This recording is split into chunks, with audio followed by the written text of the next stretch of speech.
Yaman meluncurkan operasi ganda kedua melawan Israel. Lokasi vital di inti Haifa digempur rudal balistik hipersonik Palestina 2. Mengutip Al-Mayadin pada 4 September, hal ini diumumkan oleh juru bicara Brigadir Jenderal Yahya Sari pada 3 September 2025. Lebih tepatnya, Sari mengumumkan telah melakukan operasi ganda kedua untuk menumbangkan Israel di medan konflik. Rinciannya, Yaman melakukan operasi militer yang targetnya adalah situs sensitif Israel, terkhusus di sebelah barat kota Al-Quds yang diduduki menggunakan rudal balistik hipersonik Palestina 2. Diklaimnya bahwa serangan itu mencapai sasaran dan memaksa pemukim ilegal mengungsi ke tempat perlindungan. Adapun dalam operasi terpisah, Angkatan Udara Angkatan Bersenjata Yaman melancarkan serangan pesawat nirawak yang menargetkan lokasi vital Israel di kota Haifa yang diduduki. Operasi pesawat nirawak tersebut juga dinyatakan berhasil mencapai target sasaran. Perlu diketahui saja, serangan ganda itu dilakukan seusai Yaman juga melakukan serangan ganda pada hari sebelumnya, di mana target serangan ganda pertama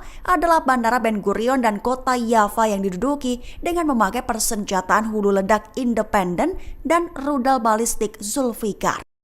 Iran melontarkan peringatan dan ancaman terakhirnya kepada Israel. Segera lakukan negosiasi atau konfrontasi akan terjadi, serta akui siap untuk dua skenario tersebut. Mengutip Al-Mayadin pada 4 September, hal ini diumumkan oleh Menteri Luar Negeri Iran Abbas Araghchi pada Rabu 3 September 2025. Lebih tepatnya, Araghchi menegaskan bahwa Teheran tidak menghindar dari negosiasi maupun perang, menekankan bahwa negaranya siap untuk kedua skenario tersebut jika keadaan menuntut. Adapun pernyataan itu menyusul keputusan Inggris, Prancis, dan Jerman untuk mengaktifkan mekanisme snapback PBB, di mana menjadi sebuah langkah yang dapat memulihkan sanksi internasional terhadap Iran dalam waktu 30 hari, kecuali jika kesepakatan alternatif tercapai. Ditekankan oleh pihak Teheran bahwa negaranya menolak keputusan itu sebagai tindakan yang tidak sah dan melanggar kewajiban berdasar perjanjian nuklir.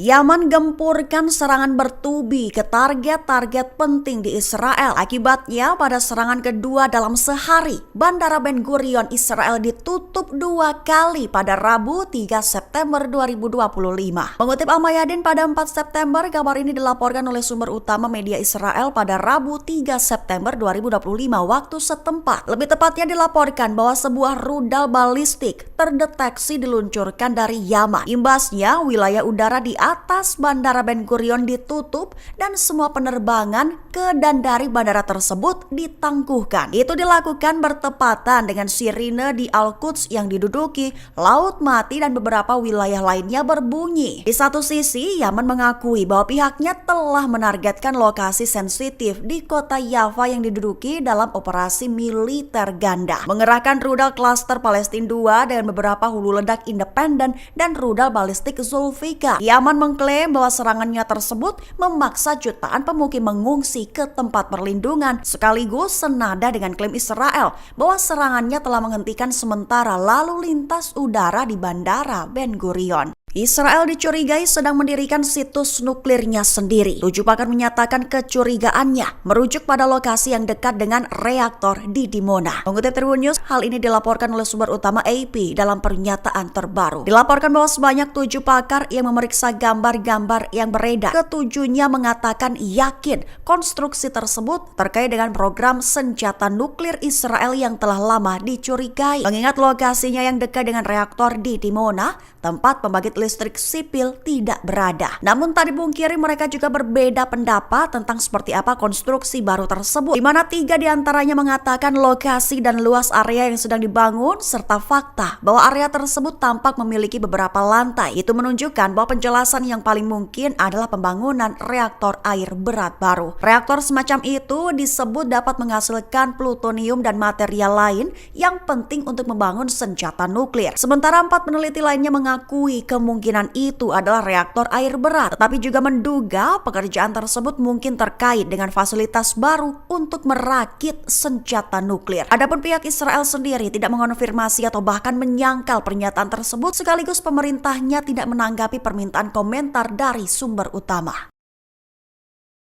Ratusan tentara cadangan Israel secara terbuka menolak perintah langsung Perdana Menteri Israel Benyamin Netanyahu, menilai bahwa invasi darat total di kota Gaza justru semakin membahayakan nyawa para sandera. Mengutip Tribun News, pada 4 September, penolakan ini diutarakan oleh satu di antara anggota kelompok prajurit bagi sandera, Max Krich. Lebih tepatnya, kelompok bernama prajurit bagi sandera itu menyatakan sikap dengan menolak perintah dinas. Adapun penolakan ini muncul di tengah persiapan militer Israel yang mengerahkan 40.000 pasukan cadangan, terkhusus untuk melancarkan serangan besar-besaran di kota Gaza. Mereka menilai bahwa invasi besar-besaran itu justru membahayakan nyawa sandera yang masih ditahan Hamas di Gaza. Juga menekankan bahwa lanjutan serangan di Gaza itu justru bentuk pengkhianatan terhadap rakyat Israel, lantaran pemerintah seolah lebih mementingkan ambisi politik dibandingkan keselamatan warganya sendiri. Setiap serangan ditekankan olehnya justru bisa memicu balasan dari Hamas dan sekutunya, termasuk eksekusi sandera, sehingga memperburuk krisis kemanusiaan yang sudah ada.